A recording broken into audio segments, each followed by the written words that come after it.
क्या आप सेबी से रजिस्टर्ड रिसर्च एनालिस्ट बनना चाहते हैं? क्या आपको मालूम है इसके लिए अब क्वालिफिकेशन, डिपॉजिट और फीस की नई गाइडलाइन आ चुकी है?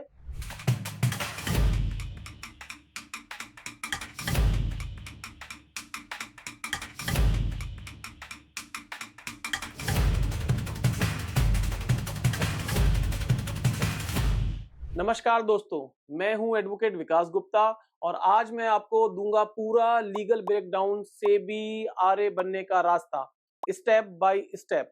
सेबी आरए रेगुलेशन 2014 के मुताबिक कोई भी व्यक्ति जो कंसिडरेशन यानी फीस लेकर रिसर्च रिपोर्ट यानी बाय सेल रिकमेंडेशंस देता है या ट्रेडिंग कॉल्स देता है तो उसे सेबी से आरए का रजिस्ट्रेशन लेना जरूरी होगा। अब सवाल आता है कंसिडरेशन। कंसिडरेशन क्या होता है? कंसिडरेशन ये कॉन्ट्रैक्ट एक्ट में डिफाइन है और बहुत सारे केस लॉ में इसकी डिटेल में व्याख्या हो चुकी है, लेकिन आप आसान भाषा में समझ लीजिए। अगर आप फीस ले रहे हैं और उसके बदले किसी को टिप्स या राय दे रहे हैं तो आपको सेबी आरए रजिस्ट्रेशन कराना जरूरी है, वरना ये गैर कानूनी माना जाएगा और सेबी सख्त कार्रवाई कर सकता है। दोस्तों, अब पार्ट टाइम रिसर्च एनालिस्ट भी कवर हो चुके हैं, यानी अगर आप किसी जॉब में हैं, किसी बिजनेस में हैं, लेकिन साथ में रिसर्च सर्विसेज भी दे रहे हैं, तो आपको पार्ट टाइम रिसर्च एनालिस्ट का रजिस्ट्रेशन लेना होगा।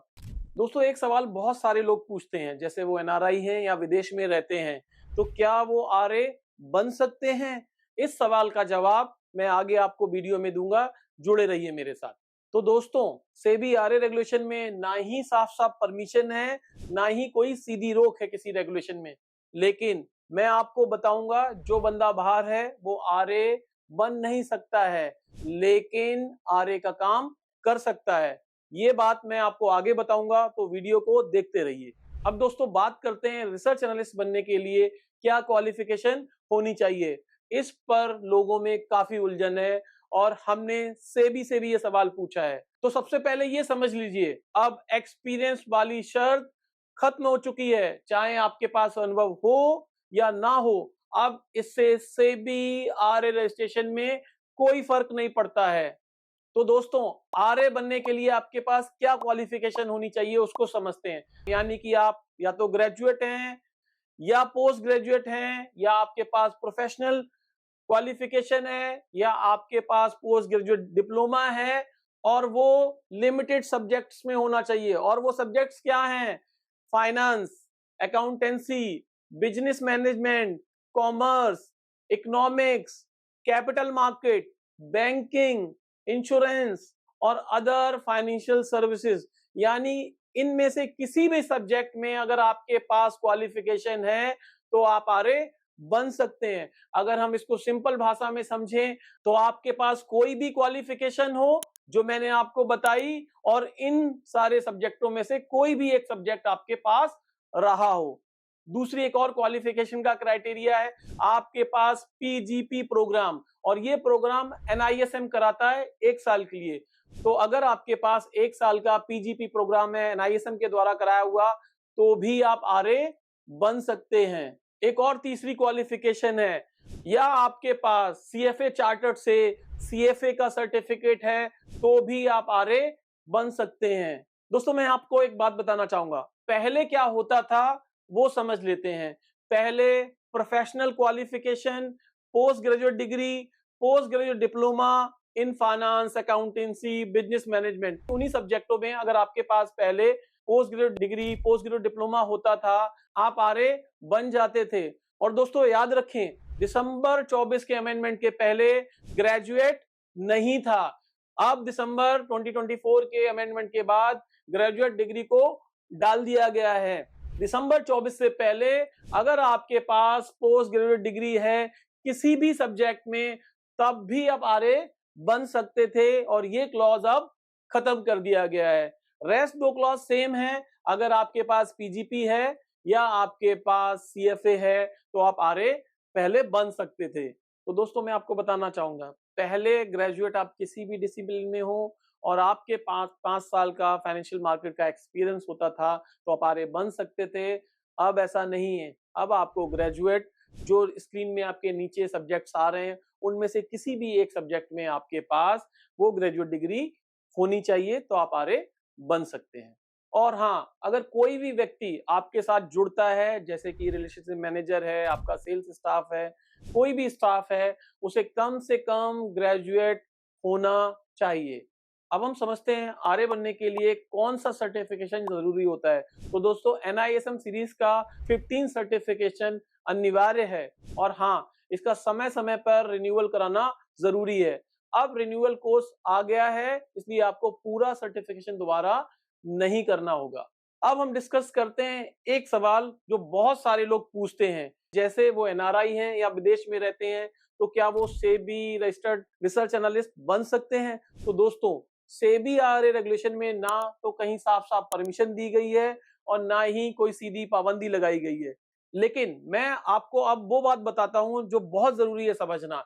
कोई भी व्यक्ति जो भारत के बाहर बैठकर रिसर्च रिपोर्ट बनाता है या रिसर्च एनालिस्ट का काम करता है, वो सेबी से रजिस्ट्रेशन नहीं ले सकता है। इसका ये मतलब नहीं है कि वो भारत के सेबी के नियमों से बाहर है।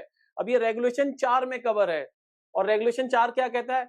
Any person located outside India engaged in issuance of research report or research analysis in respect of security listed or proposed to be listed on a stock exchange shall enter into an agreement with a research analyst or research entity registered under these regulation। तो दोस्तों, अगर हम इस regulation को समझने की कोशिश करें तो ये कहता है भारत से कोई भी बंदा बाहर बैठा है वो आरए नहीं बन सकता है, लेकिन वो इंडिया में सेबी के द्वारा रजिस्टर्ड आरए के साथ अपना एक एग्रीमेंट कर सकता है और रिसर्च सर्विसेज दे सकता है। क्या एनआरआई या जो बाहर बैठे हुए लोग हैं वो आरए बन सकते हैं? तो रेगुलेशन 4 इनडायरेक्टली आरए बनने से उनको रोकता है। वहीं इस रेगुलेशन का दूसरा पार्ट उनको आरए की सर्विसेज देने के लिए कहता है, आप इंडिया में किसी आरए के साथ अपना एग्रीमेंट करके रिसर्च सर्विसेज दे सकते हैं। अब हम बात करते हैं दूसरे क्राइटेरिया की, नेटवर्क की।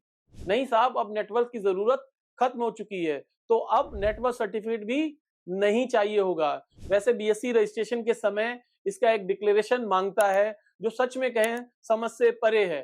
खैर, वापस आते हैं अपने टॉपिक पर। अब नेटवर्क की जगह सेबी ने कर दिया है डिपॉजिट क्राइटेरिया, और डिपॉजिट देना होता है क्लाइंट बेस के हिसाब से।